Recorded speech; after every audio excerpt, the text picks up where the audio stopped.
Minsu Park stands frozen in the doorway of her brother's private penthouse lounge on Manhattan's Billionaires Row, and her entire body goes rigid. The coffee she had been carrying slips from her fingers and crashes to the marble floor, dark liquid spreading like blood across the pristine white surface. But she does not look down. She cannot look anywhere except at the scene unfolding before her eyes. There, sitting on the Italian leather sofa, is her brother Dong-soo, a very powerful and influential man on the East Coast, the head of the Park family empire, the man who has not smiled genuinely since their mother's funeral 3 years ago, and he is laughing, actually laughing. His head is thrown back, his shoulders are shaking, and the sound coming from his chest is something Minsu has not heard in so long that she almost does not recognize it. But that is not what makes her blood freeze in her veins. Sitting next to him, close enough that their knees are almost touching, is a black woman Minsu has never seen before in her life. The woman's natural hair is styled in beautiful twists that frame her face perfectly. She wears a simple yellow sundress with no designer labels visible anywhere. No expensive jewelry adorns her neck or wrists, no perfectly manicured nails or professionally done makeup. She looks completely, utterly ordinary. And she is making Dong-soo laugh like Minsu has not seen since they were children. The woman turns slightly, still giggling at whatever joke she just told, and Minsu takes in every detail of her face. Warm brown skin that seems to glow in the afternoon light streaming through the floor-to-ceiling windows. Full lips curved into a genuine smile. Eyes that sparkle with intelligence and humor. She is beautiful, Minsu realizes with a sinking feeling in her stomach. Not the manufactured beauty of the socialites and heiresses that Minsu has been trying to introduce to her brother for years. This is natural, effortless beauty. And it makes Minsu sick. She clears her throat loudly, deliberately interrupting the moment. The laughter stops immediately. Dong-soo's smile fades as he looks up and sees his sister standing in the doorway, her designer heels surrounded by spilled coffee, her face arranged into an expression of barely concealed disgust. The black woman turns around, and when she sees Minsu, her smile does not disappear. Instead, it somehow becomes warmer, more welcoming. She rises gracefully from the sofa and takes a step forward, her hand extended in greeting. "Oh, hello, you must be Minsu. Dong-soo has told me so much about you. It is so wonderful to finally meet you. I'm Margaret." Margaret. The name echoes in Minsu's head like an alarm bell. This woman knows her name. This woman has been discussing her with Dong-soo. This woman has apparently been around long enough for conversations about family to happen, and Minsu knew nothing about her until this very moment. Minsu does not take the extended hand. She stares at Margaret's fingers like they are contaminated with something contagious, then slowly, deliberately lifts her gaze to meet Margaret's eyes. The warmth in those brown eyes flickers slightly, but Margaret's smile holds steady. She is not easily intimidated, Minsu notes. That is going to be a problem. "Dong-soo," Minsu says, her voice sharp enough to cut glass. She speaks in Korean, deliberately excluding Margaret from the conversation. "We need to talk, privately, right now." Dong-soo's jaw tightens. He rises from the sofa slowly, and Minsu watches something flash in his eyes. Annoyance, maybe even anger. He has never looked at her like that before, not once in their entire lives. "Margaret," he says, deliberately speaking in English, "would you excuse us for a moment? My sister seems to have forgotten her manners." The pointed comment lands exactly where Dong-soo intended it. Minsu's cheeks flush with embarrassment and rage, but she says nothing. Margaret nods graciously, gathering her simple leather purse from the sofa. "Of course, I should probably head out anyway. I have an early shift tomorrow." She walks toward Dong-soo and rises on her tiptoes to kiss his cheek softly. "Call me later." "Always," he responds, and the tenderness in his voice makes Minsu want to scream. Margaret walks past Minsu on her way to the elevator, and as she passes, she pauses briefly. "It really was lovely to meet you, Minsu. I hope we can get to know each other better soon." There is no sarcasm in her voice, no hidden agenda, just genuine warmth and hope, and somehow that makes Minsu hate her even more. The moment the elevator doors close behind Margaret, Minsu unleashes everything she has been holding back. She storms toward her brother, her heels clicking furiously against the marble floor, words pouring out of her in rapid Korean. "Have you completely lost your mind? Do you have any idea what you are doing? Who is that woman?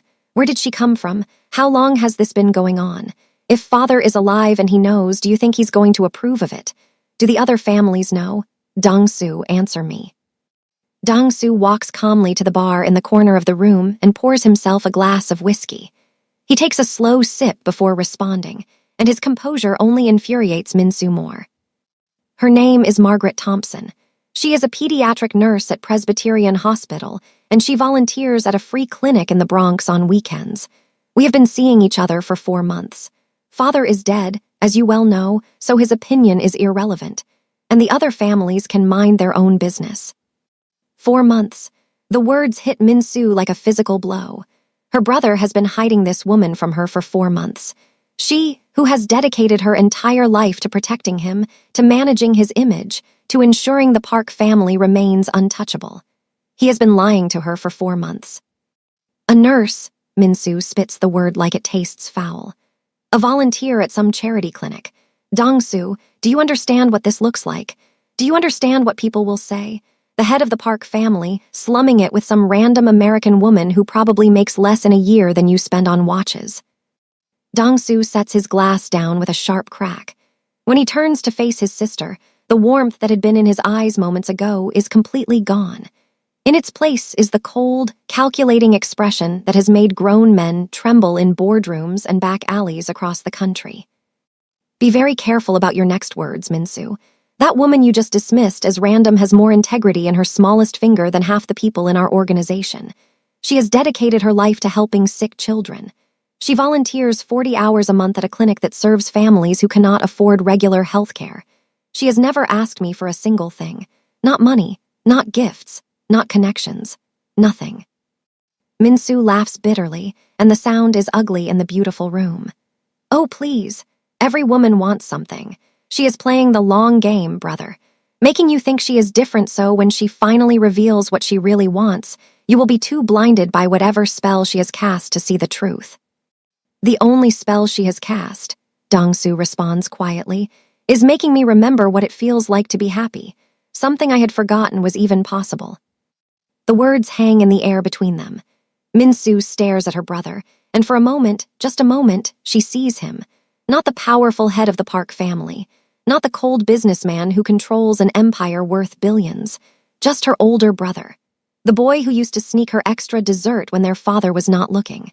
The teenager who taught her to ride a bike in the garden of their family estate. The young man who held her hand at their mother's funeral when she was too broken to stand on her own. But then the moment passes, and all Min-soo can see is danger, weakness, vulnerability. Everything their father taught them would get them killed in their world. She will destroy you, Min-soo whispers. Maybe not today, maybe not next month, but eventually she will be your undoing. I will not stand by and watch that happen. Dong-soo picks up his glass and finishes his whiskey in one long swallow. When he sets it down again, his decision has been made. Then do not watch.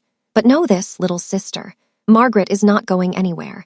And if you make any move against her, if you try to interfere in any way, you and I will have a very different conversation, one you will not enjoy. He walks past her toward his private office, and just before he disappears through the door, he pauses. Have someone clean up the coffee you spilled. It will stain the marble. The door closes behind him, and Min-soo stands alone in the massive room. Surrounded by luxury and power, and everything their family has built over generations. Her hands shake at her sides. Her heart pounds with a mixture of fear and fury. She pulls out her phone and dials a number from memory. A man's voice answers on the second ring. I need you to find out everything about a woman named Margaret Thompson, pediatric nurse, works at Presbyterian Hospital, volunteers in the Bronx. I want to know every secret she has ever kept, every skeleton in her closet, every weakness that can be exploited. She pauses, her eyes fixed on the elevator doors where Margaret disappeared. I do not care how long it takes or how much it costs. By the time I am done, that woman will be nothing but a bad memory. She ends the call and takes a deep breath. Her brother thinks he is in love. He thinks he has found something real. But Min-soo knows better. She knows their world. She knows what happens to men who let their hearts overrule their heads. She will save Dong-soo from himself, whether he wants to be saved or not. This is war. Minsu has just declared war on Margaret. But here is the question you need to think about. Is she really protecting her brother, or is there something deeper driving her hatred? What do you think is really going on here? Drop your theory in the comments right now. And if you have not subscribed to this channel yet, what are you waiting for? Please click the subscribe button and do well to like the video as well. Now, let's continue. 1 week later, Minsu sits in the study of her private estate in Greenwich, Connecticut. The room is decorated in cold, modern elegance, all sharp lines and neutral colors, reflecting the personality of its owner. Across from her sits Gerald Hutchins, the most expensive private investigator on the East Coast. His reputation for discretion and thoroughness has made him the go-to man for the wealthy elite who need problems to disappear. He slides a thick manila folder across the polished mahogany desk.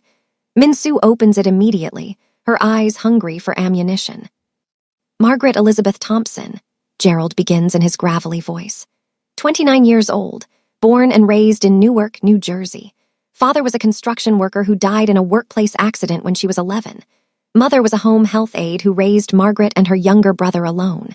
Put herself through community college while working 2 jobs. Eventually became a nursing assistant, then studied for her RN while her children were in school. Minsu flips through the pages impatiently. Birth certificate, school records, employment history, nothing useful yet. Mother passed away 2 years ago from ovarian cancer. Margaret was at her bedside for the final 3 weeks, using up all her vacation time and sick days. The younger brother, Terrence, is 24, currently pursuing his MBA at Rutgers on a partial scholarship. Lives with Margaret in a modest apartment in Hoboken. Get to the point, Minsu snaps. What are her secrets? What is she hiding? Gerald shifts uncomfortably in his chair. In 20 years of investigating cheating spouses, corrupt politicians, and criminal enterprises, he has rarely encountered a subject as clean as Margaret Thompson. That is the thing, Ms. Park. There is nothing, no criminal record, not even a parking ticket. No debt beyond her student loans, which she has been paying down consistently for 7 years. No scandals, no affairs, no suspicious behavior. She goes to work, she volunteers at the clinic, she takes care of her brother, and she occasionally goes on dates with your brother. That is the extent of her life. Minsu slams her palm against the desk, making Gerald flinch. Everyone has secrets. Everyone has something they want to hide. Dig deeper. Talk to her coworkers, her neighbors, her ex-boyfriends.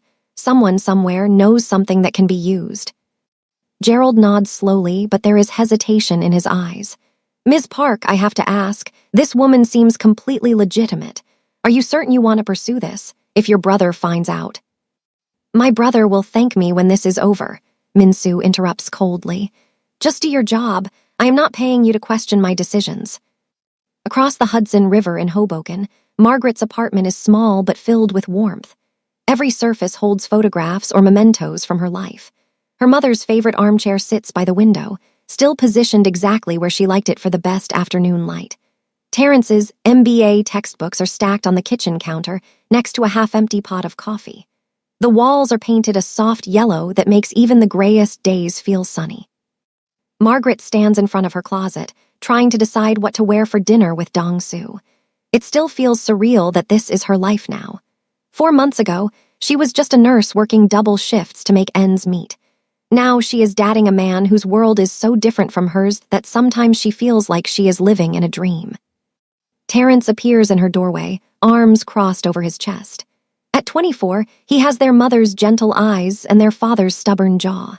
He watches his sister hold up 2 different dresses, her face scrunched in concentration. The blue one, he says, it brings out your eyes. Margaret smiles at him through the mirror. Since when do you know anything about fashion?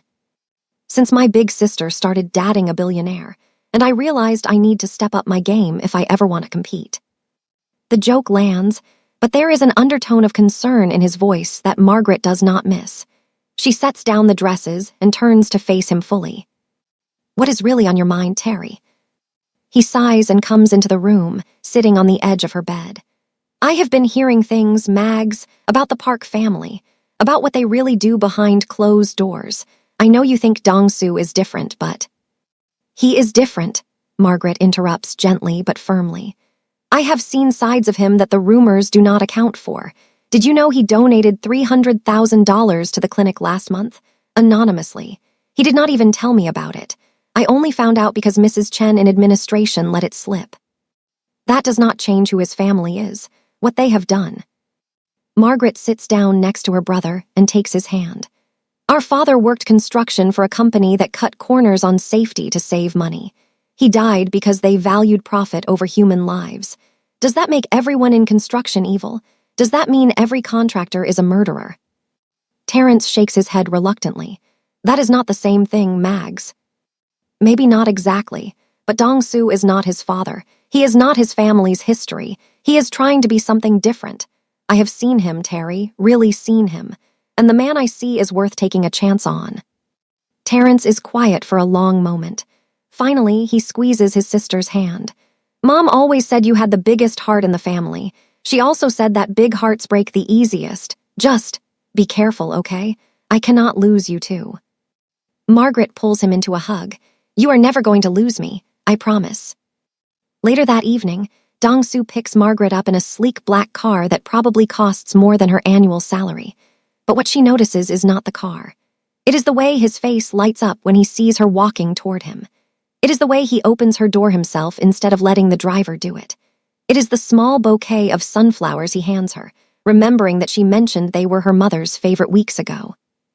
You look beautiful, he says as she settles into the seat next to him. You always say that. Because it is always true. They drive into Manhattan for dinner at a small Italian restaurant in the West Village. It is not the kind of place Min-soo would expect her brother to frequent. No VIP rooms or exclusive reservations. Just good food, warm atmosphere, and tables close enough together that you can hear other couples laughing and arguing and living their lives. Margaret watches Dong-Soo as he studies the menu with genuine interest, asking the waiter about the specials and whether the pasta is made fresh daily.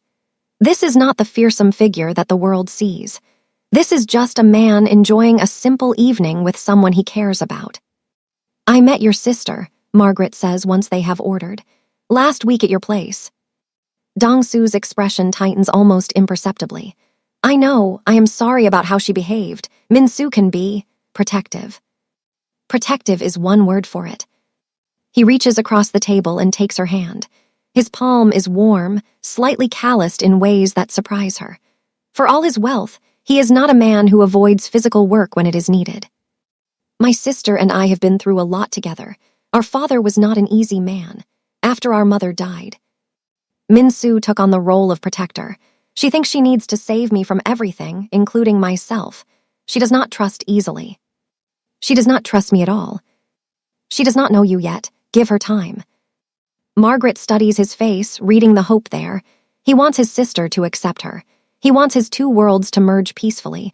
But Margaret has seen the look in Min-soo's eyes. That was not suspicion. That was hatred. Still, she smiles and squeezes his hand. I can be patient. Across town, Min-soo is anything but patient. She paces her hotel's suite at the Mandarin Oriental, phone pressed to her ear, fury building with every word Gerald Hutchins speaks. I talked to everyone I could find. Co-workers, neighbors, former classmates. They all say the same thing. Margaret Thompson is one of the kindest people they have ever met. She stayed late with a dying patient last year because the family could not make it in time, held the woman's hand for 6 hours until she passed. She tutors underprivileged kids in her building on Saturday mornings. She organized a fundraiser for a colleague whose husband was diagnosed with cancer. This is useless, Min-soo hisses. There is one thing, Gerald says carefully. It is not exactly a secret, but it is a vulnerability. Her brother, Terrence, he is everything to her. She co-signed his student loans, helped him get into Rutgers, pays half his rent so he can focus on studying instead of working full-time. If something were to happen to him academically or financially. Min-soo stops packing. Go on. Well, his scholarship comes up for review every semester, and scholarship committees can be influenced. I also found out that Margaret's apartment building was recently purchased by a new owner. The tenants have not been notified yet, but major rent increases or even evictions could be coming. For the first time all evening, Min-soo smiles. Now we are getting somewhere. The next few weeks pass in a blur of small moments and growing tension. Dong-soo and Margaret fall deeper into their relationship, stealing time together whenever their busy schedules allow. He surprises her at the clinic with lunch. She shows up at his office with coffee just because she was thinking of him. They talk for hours about everything and nothing, learning each other's histories and dreams and fears. But beneath the surface, the pressure is building. At a quarterly meeting of the allied families held at the Lee family compound in Beverly Hills, Min-soo plants the first seeds of doubt. She speaks casually to Mrs. Lee, the matriarch whose word carries enormous weight among all the families. Dong-soo has seemed distracted lately, Min-soo says, sipping her tea with calculated nonchalance. There is a woman, an outsider. Mrs. Lee's perfectly penciled eyebrows rise slightly. What kind of outsider? American, a nurse of some sort. My brother seems quite taken with her. The older woman's expression hardens. In their world, marriages are strategic alliances. Relationships are tools for building power and securing legacies. Love, especially love for someone outside the established families, is a dangerous liability. Your brother should know better, Mrs. Lee says quietly. His father would never have allowed such a distraction. My father is dead, Min-soo responds, and there is something bitter in her voice. And my brother does not listen to me as he once did. By the end of the evening, every family representative at the gathering knows about the Black American woman who has captured Dong-soo Park's attention. And by the end of the week, Dong-soo is summoned to a video conference with the heads of all 5 allied families. They do not waste time with pleasantries. You have responsibilities, the eldest Lee says through the screen, his weathered face stern. To your family, to our alliance, this relationship threatens everything we have built together. My personal life is not subject to committee approval, Dong-soo responds, his voice cold. Everything about your life is our concern when you lead one of the 5 families, the Kim patriarch interjects. Your father understood that. We had hoped you would as well.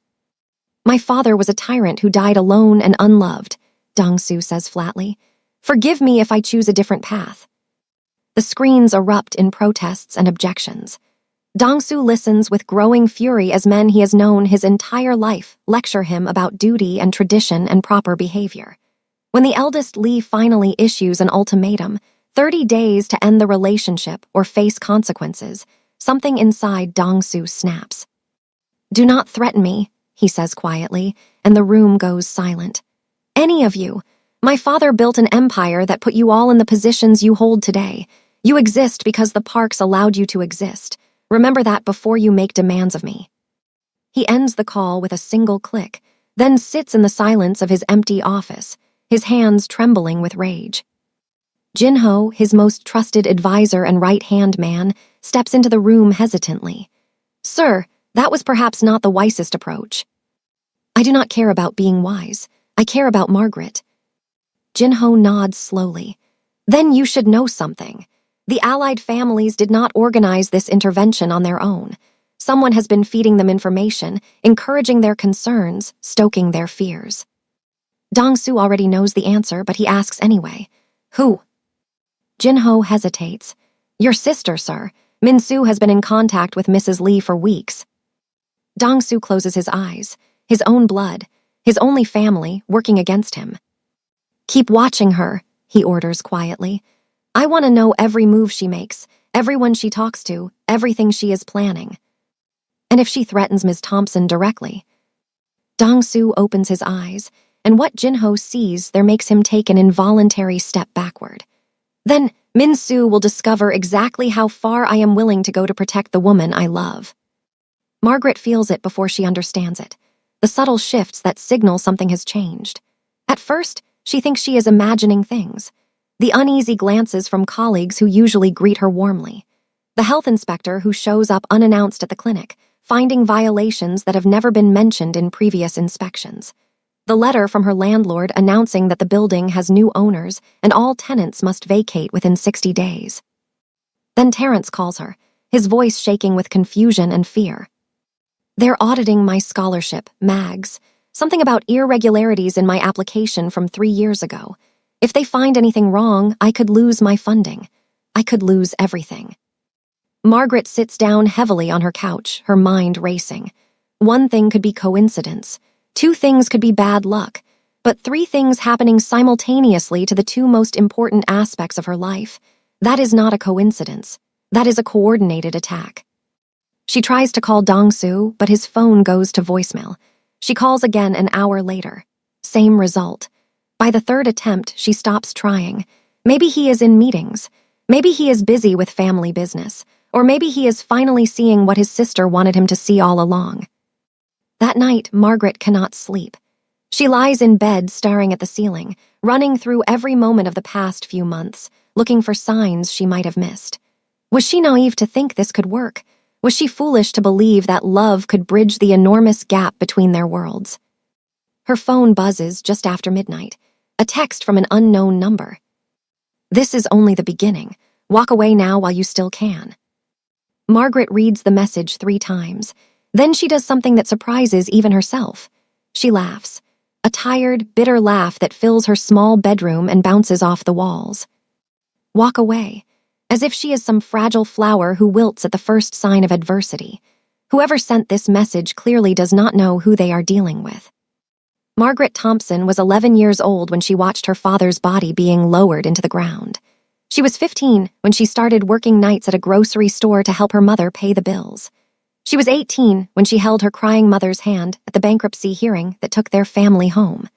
She was 27 when she spent 3 weeks sleeping on a hospital cot, watching cancer slowly consume the strongest woman she had ever known. She has been through hell and come out the other side, again and again and again. Some rich princess in designer clothes is not going to break her. The next morning, Margaret marches into Presbyterian Hospital with fire in her eyes. She does not wait to be summoned. She walks straight to the HR department and demands to see the accusations against the clinic. The supervisor, a nervous woman named Patricia, hesitates at first, but something in Margaret's expression makes it clear that refusal is not an option. The documents are damning. Alleged prescription drug theft totaling $15,000 over 6 months. Patient records accessed without authorization. Controlled substances signed out under Margaret's name and never accounted for. Margaret reads every page slowly and carefully. Then she sets the folder down and looks Patricia directly in the eyes. "This is fake," she says calmly. "Every single page of this is fabricated. The dates they claim I accessed these records. I was on vacation for 3 of them, in Florida visiting my aunt. I have plane tickets, hotel receipts, and about 40 photos on my phone to prove it." Patricia shifts uncomfortably. "These are serious allegations, Ms. Thompson. We have to investigate." "Then investigate. Go ahead. Check the security footage from the pharmacy. Cross-reference the access logs with my actual schedule. Talk to my colleagues who worked alongside me every single day. The truth will come out. It always does." She stands to leave, then pauses at the door.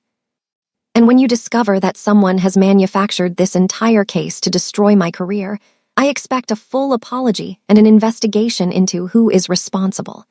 Because someone is spending a lot of money and effort trying to ruin my life, and I intend to find out who." While Margaret fights for her reputation, Dong-soo is trapped in a different kind of battle. Jin-ho has spent the past 3 days gathering intelligence, and what he presents to Dong-soo in the privacy of his office makes everything suddenly, terrifyingly clear. The evidence against Ms. Thompson was created by a forger named Edward Crane, cousin to Victor Crane. Dong-soo's blood goes cold at the name. Victor Crane, real estate developer, criminal mastermind, and the man whose father Dong-soo's father destroyed 30 years ago in a brutal power struggle that left the Crane family broken and desperate for revenge. Why would the Cranes get involved in this? Because someone invited them in. Jin-ho slides a photograph across the desk. It shows Min-soo sitting across from Victor Crane in what appears to be a private dining room. The date stamp is 3 weeks ago. For a long moment, Dong-soo cannot speak, cannot move, cannot process what he is seeing. His sister, his blood, his only remaining family, has allied herself with his greatest enemy, not just to separate him from Margaret, but to destroy the entire Park Empire from within. "Does she know who Crane is?" Dong-soo asks, his voice barely above a whisper. "Does she understand what she has done?"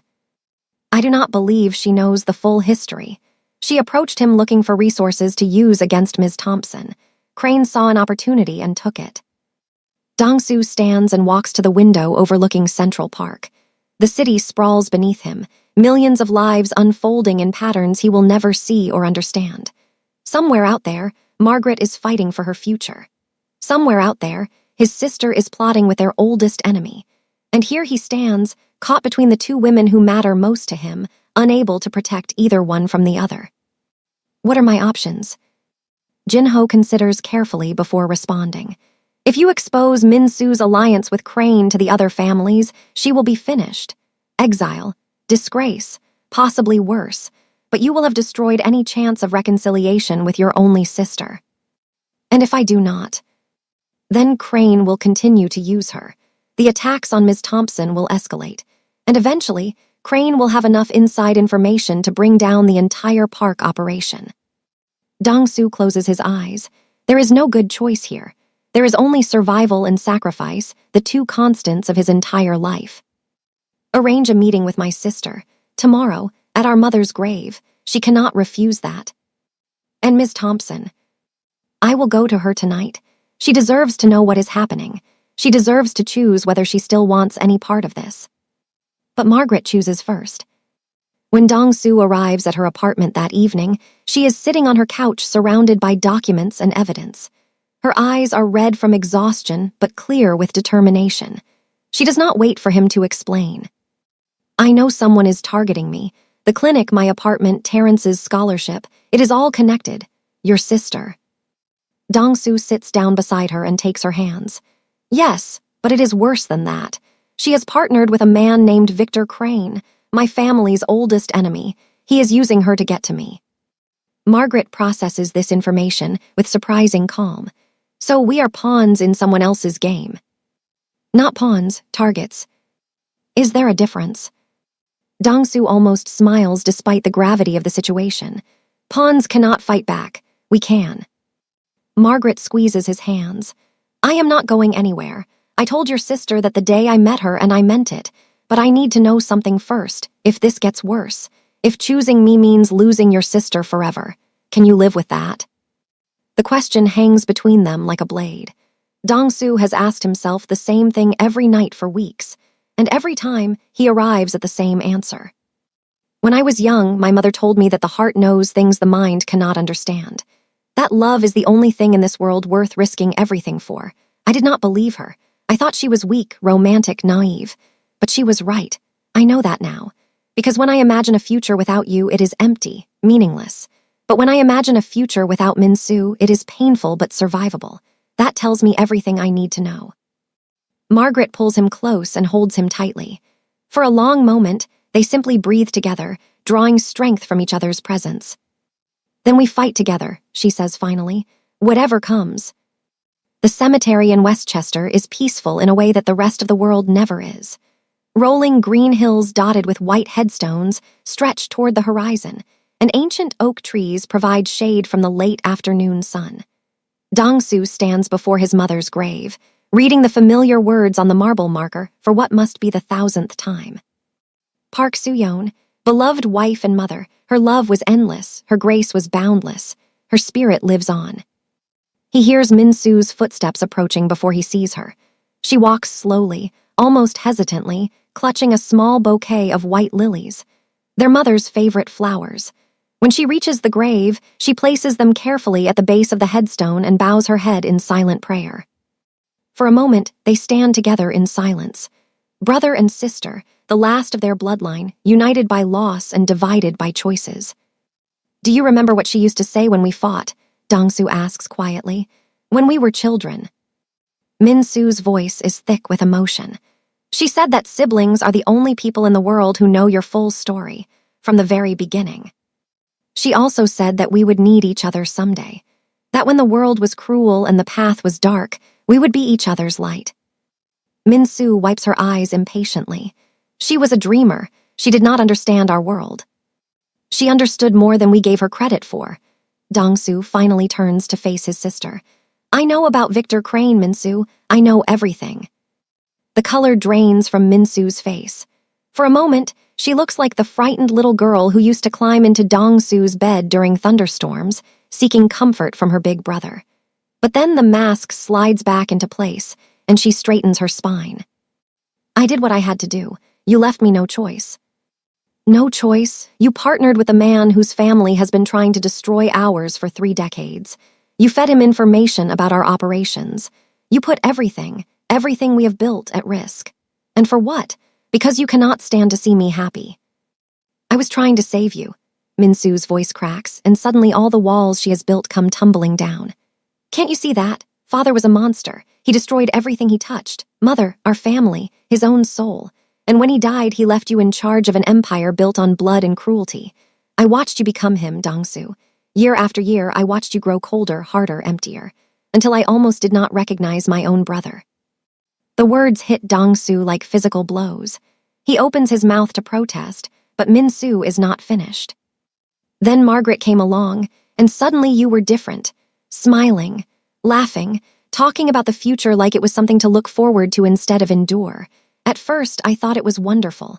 My brother was coming back to life, but then I realized what it really meant. What? That you were becoming vulnerable, soft, emotional. All the things that get men in our world killed. Min-soo's tears flow freely now, cutting tracks through her perfect makeup. I have seen it happen, Dong-su. The Yoon family, the Kwon family. Strong men brought down by love, by trust, by letting the wrong person into their hearts. I could not let that happen to you. I would rather have you hate me than watch you die. Dong-su stares at his sister, and for the first time, he truly sees her. Not the cold, calculating woman who has been sabotaging his relationship, but the terrified girl who watched their father beat their mother, who saw what power and love mixed together could do to a family, who has spent her entire life trying to protect Dong-su from a fate she believes is inevitable. Oh, Min-soo, he says softly, you are so afraid of losing me that you almost destroyed me. I know, the admission comes out as barely a whisper. I know now that I was wrong about Margaret, about everything, but I did not know how to stop, and Crane kept promising that it would work, that Margaret would leave and things would go back to normal and you would understand someday. I was so stupid. Dong-su takes a step toward his sister, then another. When he reaches her, he pulls her into an embrace that carries the weight of their entire shared history. She collapses against him, sobbing like the child she never really got to be. You have to fix this, he says into her hair. The evidence against Margaret, the attacks on her brother, all of it. You have to undo what you have done. Min-soo nods against his chest. I will. I swear on Mother's grave I will make this right. And Crane. Min-soo pulls back slightly, wiping her face with shaking hands. He has everything he wanted from me already. Information about our suppliers, our security protocols, our offshore accounts. I did not realize what he was doing until it was too late. He played me, Dong-su. I thought I was using him, but he was using me all along. The magnitude of the situation settles over Dong-su like a physical weight. Victor Crane now has enough information to cripple the Park Empire. The attacks on Margaret were never the real goal. They were just a distraction while Crane gathered intelligence for a much larger assault. Then we need to move fast, Dong-su says, before Crane can use what you gave him. What can I do? How can I help? Dong-su looks at his sister with a mixture of love and disappointment that will take years to fully resolve. Start by going to Margaret, tell her the truth, all of it, and apologize. Min-soo's face twists with reluctance, but she nods. I will, I promise. And Min-soo, if you ever go behind my back again, if you ever betray my trust again, not even Mother's memory will protect you from the consequences. Do you understand? Min-soo meets his eyes steadily. I understand. They stand together before their mother's grave for a few more moments, two broken people trying to find their way back to each other. The path ahead is unclear, filled with enemies and obstacles and wounds that may never fully heal. But for the first time in months, there is a glimmer of hope. They are family, and family fights together. The counterattack begins immediately. Jinho coordinates with Dong-su to identify every piece of information Min-soo shared with Victor Crane. Passwords are changed. Suppliers are moved. Security protocols are overhauled. It is expensive and disruptive, but necessary to minimize the damage Crane can do. Meanwhile, Margaret faces her accusers at the hospital. The investigation has turned up exactly what she predicted. The evidence against her is fabricated. Security footage shows her nowhere near the pharmacy during the alleged thefts. Access logs were altered by an outside source. Witness statements contradict each other in ways that suggest coordination rather than truth. The hospital issues a formal apology and reinstates Margaret with full back pay. The HR supervisor, Patricia, personally escorts her back to her unit, expressing embarrassment and outrage that such a thing could have happened. But Margaret is not satisfied. "I want to know who did this," she tells Patricia. "Someone tried to destroy my career and my reputation. They should face consequences." "I agree completely. Legal is already looking into it. Whoever is responsible will be held accountable." Margaret nods, but she already knows who is responsible. The question is not who, but what happens next. The meeting between Minsu and Margaret takes place in neutral territory, a small coffee shop in Jersey City, far from the glittering towers of Manhattan where both women usually operate. Minsu arrives first, dressed simply by her standards, no designer labels visible. She orders a black coffee and waits. When Margaret walks in, Minsu sees her differently than before, not as an intruder or a gold digger or a threat, but as a woman who has faced everything Minsu could throw at her and refused to break. There is something almost admirable about that kind of strength. Margaret sits down across from Minsu and says nothing. The silence stretches between them, heavy with history and harm. Finally, Minsu speaks. "I do not expect you to forgive me. I am not sure I would forgive me if our positions were reversed, but I owe you the truth, and I owe you an apology, so here it is." She tells Margaret everything: the private investigator, the alliance with Victor Crane, the fabricated evidence, the attacks on Terrence's scholarship and the apartment building.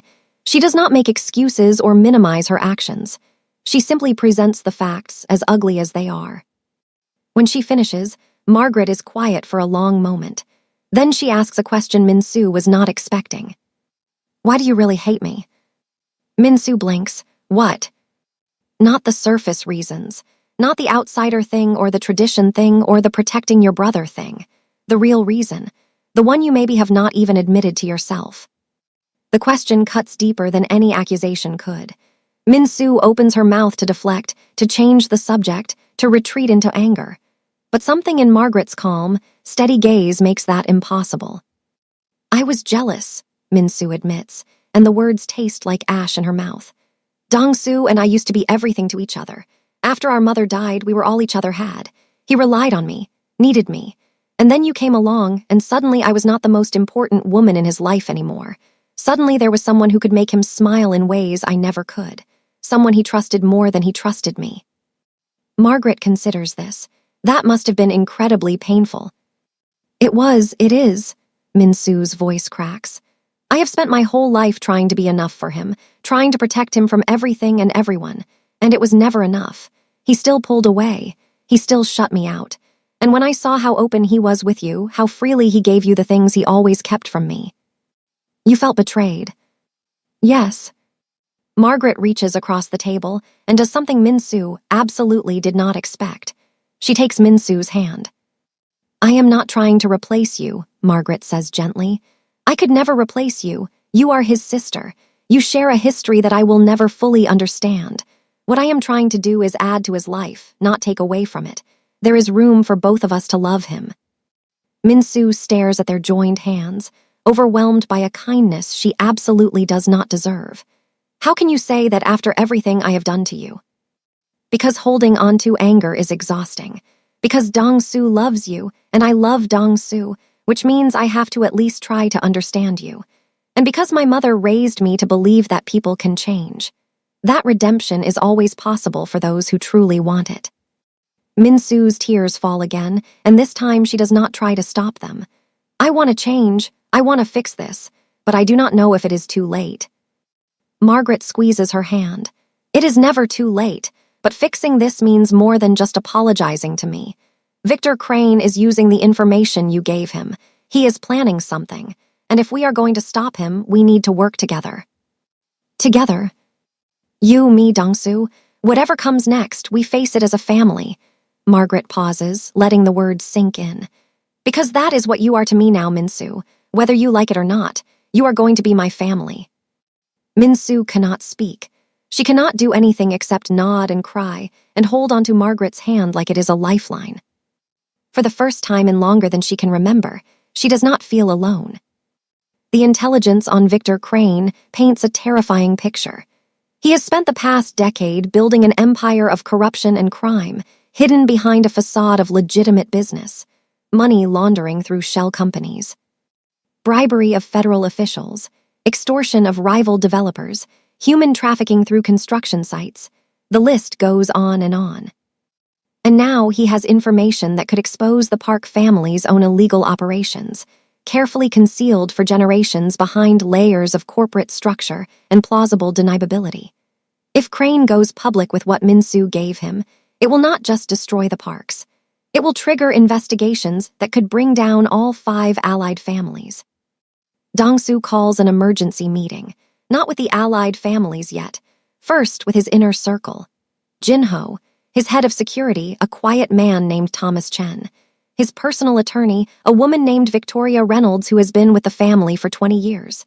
And to everyone's surprise, Minsu and Margaret. They gather in the war room of the Park family headquarters, a secure facility designed to resist surveillance of any kind. Dongsu stands at the head of the table, his face grim but determined. Victor Crane has enough information to destroy us. We have 3 options. First, we pay him off. Give him whatever he wants in exchange for his silence. That will not work, Victoria says immediately. Blackmailers never stop at one payment, and Crane does not want money, he wants revenge. Second option, we go to the authorities ourselves. Turn over evidence of Crane's crimes and hope that the investigation focuses on him rather than us. Thomas shakes his head. Too risky. There is no way to control what an investigation might uncover. Which leaves option 3. Dongsu's voice hardens. We destroy Victor Crane completely, his business empire, his reputation, his allies. We take away everything he has until he is no threat to anyone. The room is silent. Finally, Margaret speaks. How do we do that without becoming the very thing we are fighting against? Dongsu meets her eyes. We use his own weapons against him. Crane built his empire on secrets and lies. We expose them, not through violence, through truth. Jinho nods slowly. We have been gathering intelligence on Crane for years, waiting for the right moment. We have evidence of his money laundering schemes, his connections to corrupt officials, his involvement in covering up workplace deaths at his construction sites. And I have access to his inner circle, Minsu adds quietly. He still thinks I am on his side. I can get more. Victoria leans forward. If we can get this evidence to the right people, federal prosecutors, investigative journalists, rival families who have been hurt by Crane, we could bring him down without ever exposing ourselves. It is risky, Thomas warns. If Crane realizes what we are doing before we are ready. Then we move fast, Dongsu says. We have 1 week. 1 week to gather everything we need and coordinate our attack. By the time Crane realizes what is happening, it will be too late. Margaret looks around the room at the faces of people she barely knew a month ago. A billionaire crime boss, his right-hand man, a security chief who could probably kill her without leaving a trace, an attorney who has witnessed things that would give her nightmares for years. And she is sitting among them, planning the takedown of a monster, like this is the most natural thing in the world. Her mother would be horrified, or maybe she would be proud. It is hard to say. The week that follows is the most intense of Margaret's life. She continues working at the hospital, maintaining the appearance of normalcy, while every spare moment is consumed by the operation against Crane. She coordinates with Terrence, whose scholarship audit mysteriously evaporates once Minsu makes a few calls. She works with Victoria to prepare legal documentation that protects her and her brother from any fallout. Minsu, meanwhile, plays the most dangerous role.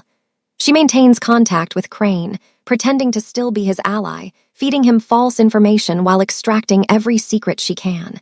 It is terrifying work. One wrong word, one suspicious glance, and Crane will know he has been betrayed. But Minsu is not the same woman she was a month ago.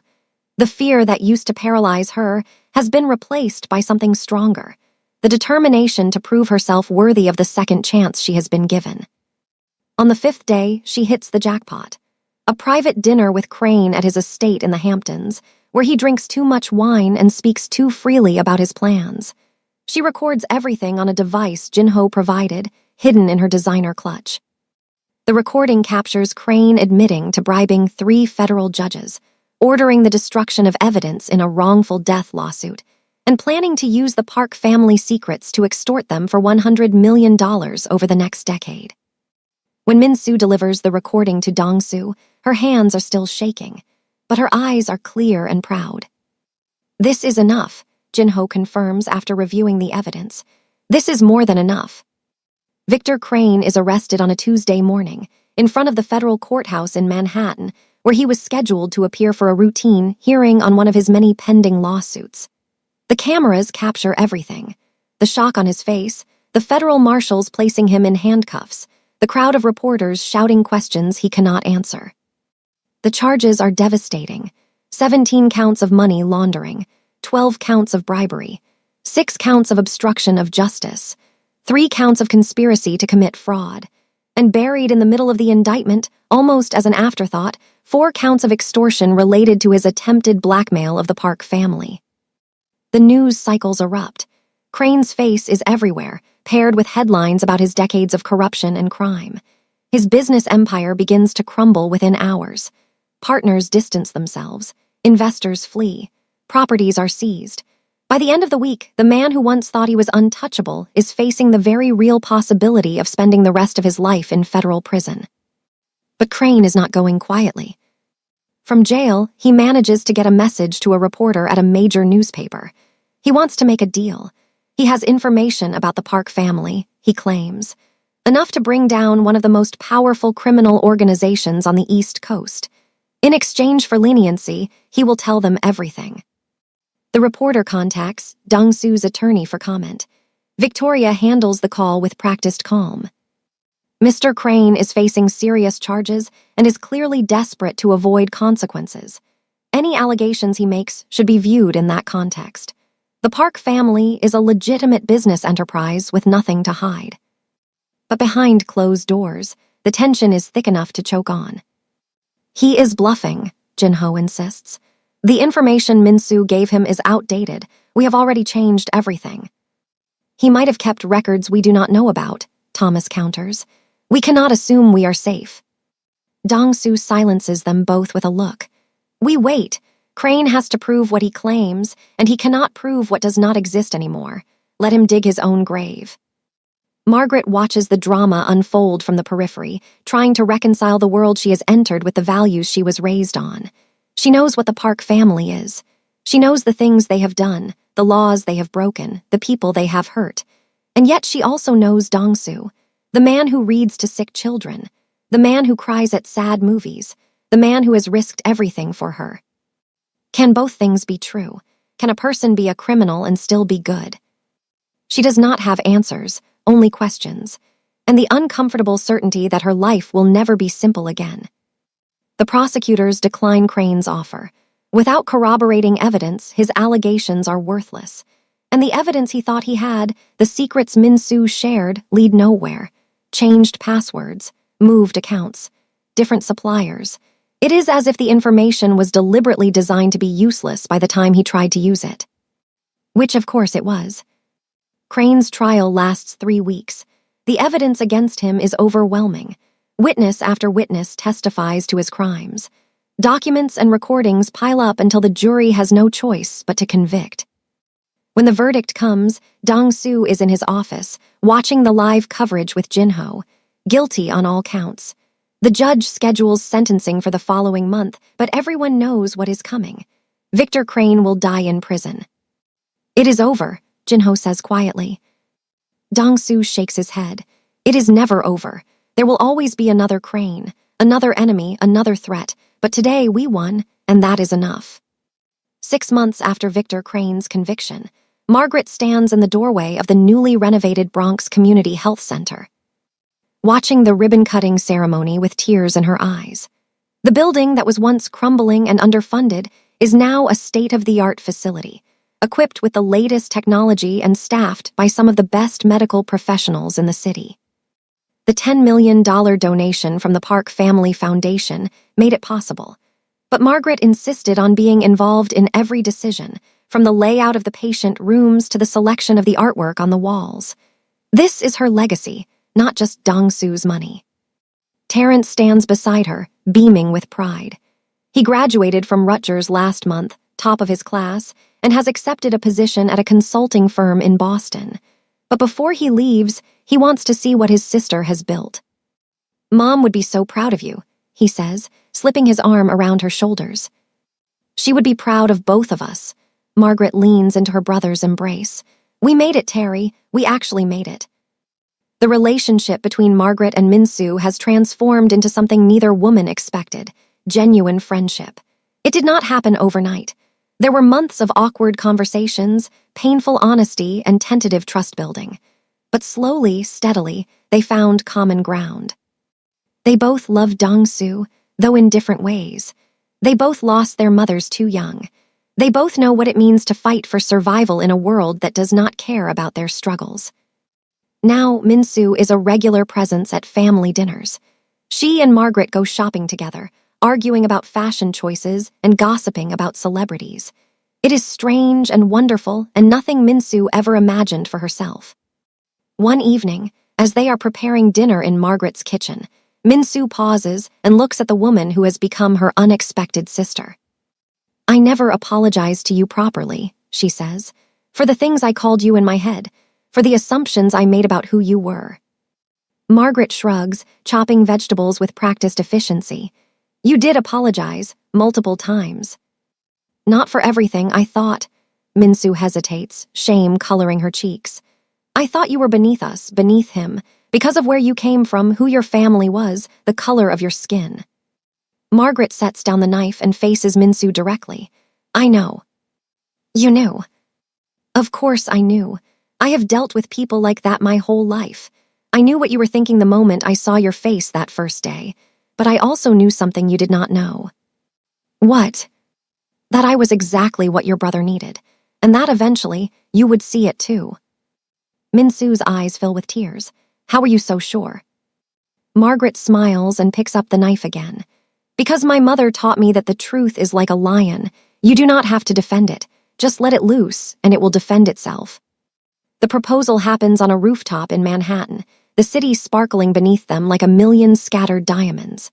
Dong-soo has planned everything perfectly.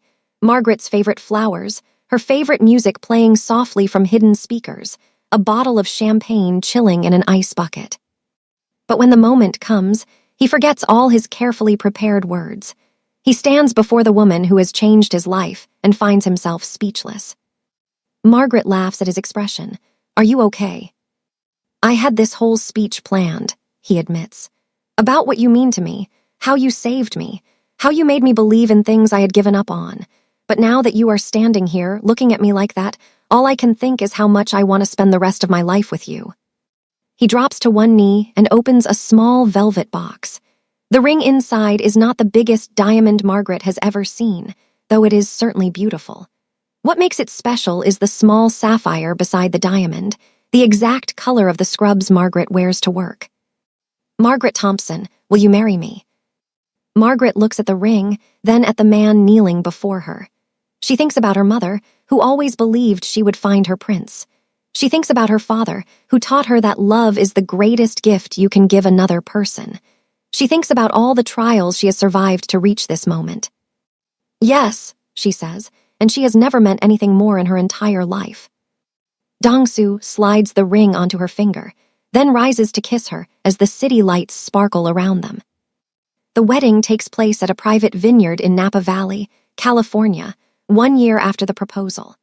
The rolling hills are painted gold and green by the summer sun, and the air smells of grapes and roses and happiness. Only 100 guests are invited, a small number by Park family standards, but exactly right for Margaret and Dong-soo. Every person present represents a piece of their journey. Colleagues from the hospital who supported Margaret through her darkest days. Business partners who have come to respect Dong-soo's new approach to leadership.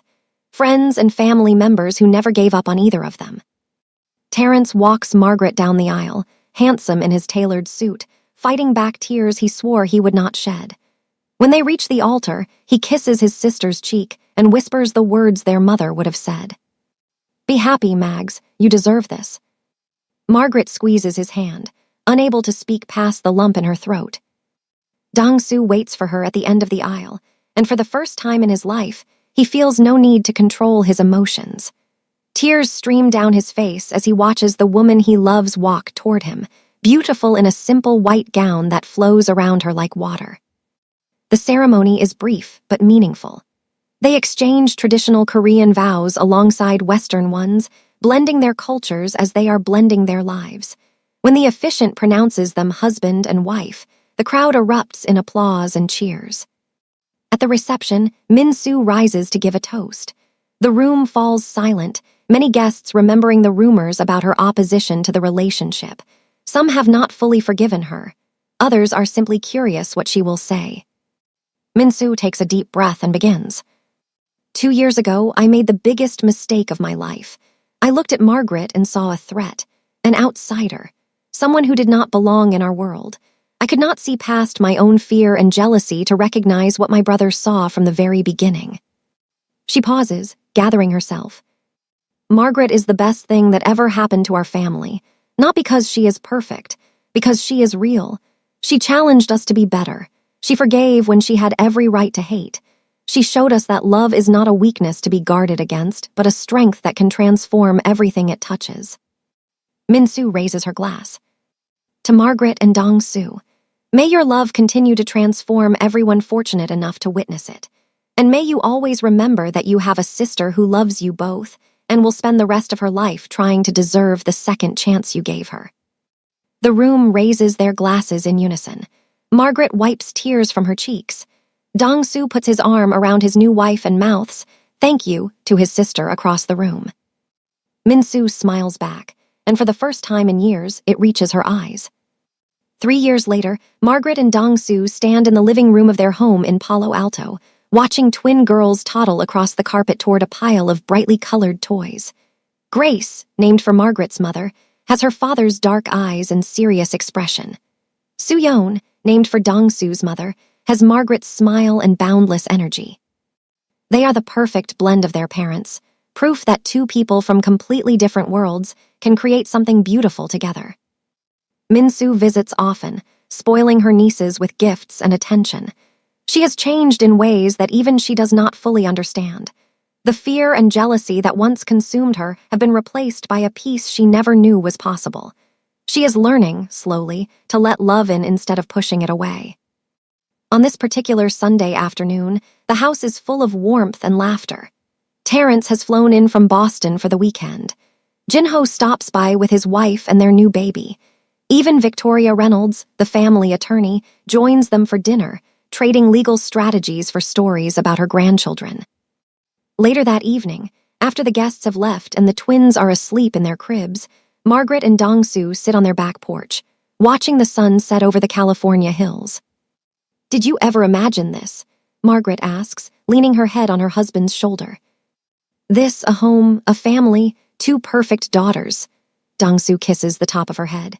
"I imagined power, money, control, all the things my father taught me to value, but this is better than anything I ever dreamed." "Your mother would be proud. She would love you.